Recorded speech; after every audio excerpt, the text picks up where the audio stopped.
Well, it's fall. Time to winterize the boat, which we've done most of it.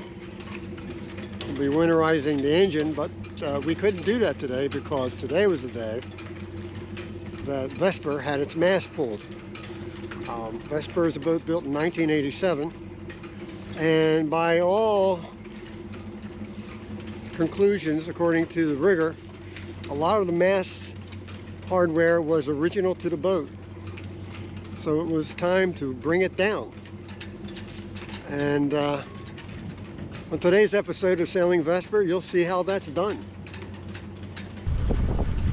First, Beverly and I needed to motor Vesper over to the haul-out slip. My worry was how the winds, which were increasing, were going to affect the removal of the mast. Just off the marina, I turned myself around to face the stern so I can get a better view of where I'm going. I do this every time I back the boat into a slip. It seems a bit awkward at first, but with a bit of practice, it makes going in reverse much easier and safer in my opinion. Powering the engine in reverse will cause prop walk to port, which I use to my advantage in getting the boat lined up down the fairway. We laid out some dock lines on the starboard side of the haul-out slip before I moved the boat over. But what do they say about the best laid plans? Turns out the riggers wanted me over on the port side of the slip instead to better line up with the crane.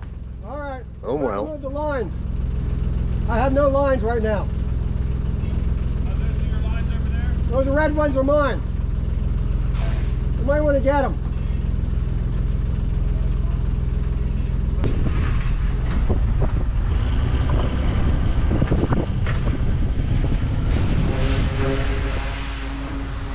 After sorting out the dock lines, we stepped back and let the riggers do their work.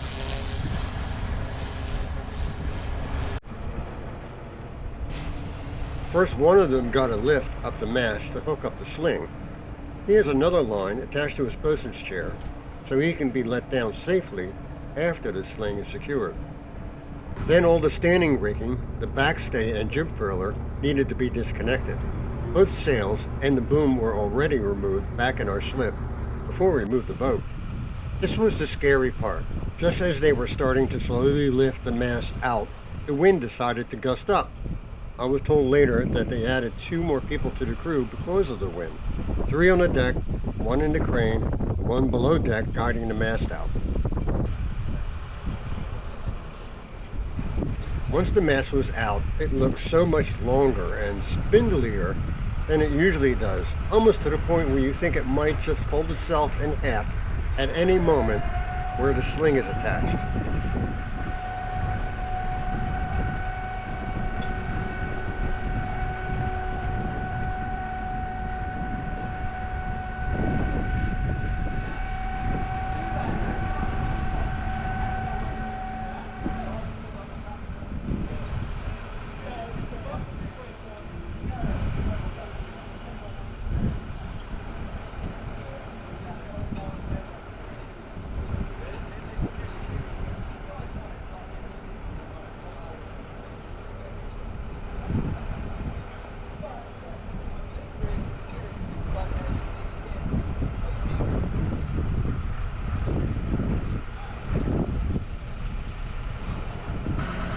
Then it's a balancing act with the special mast cart.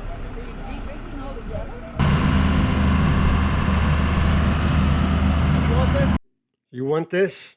That's what the rigger was asking me while holding the old Data Marine masthead transducer, which has an anemometer and Windex, not the window cleaner, on the same pole which goes at the top of the mast. They are instruments that are used to indicate wind direction and speed. Not absolutely necessary, but very helpful to have. After saying, "You want this?" the rigger followed with, "I think it's broken."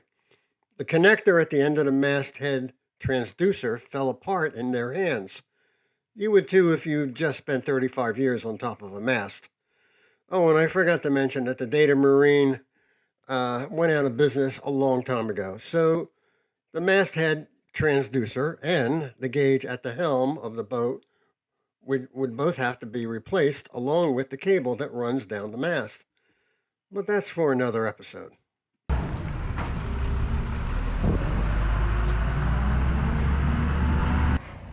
The mast was then moved to its own spot in the yard where it'll be refurbished.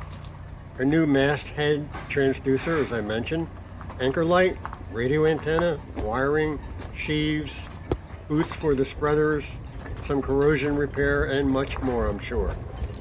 But this is a big part of the main propulsion for a sailboat, so it's very important. Not in just making the boat go, but for safety reasons. Spending the money to do this, which is considerable, is necessary.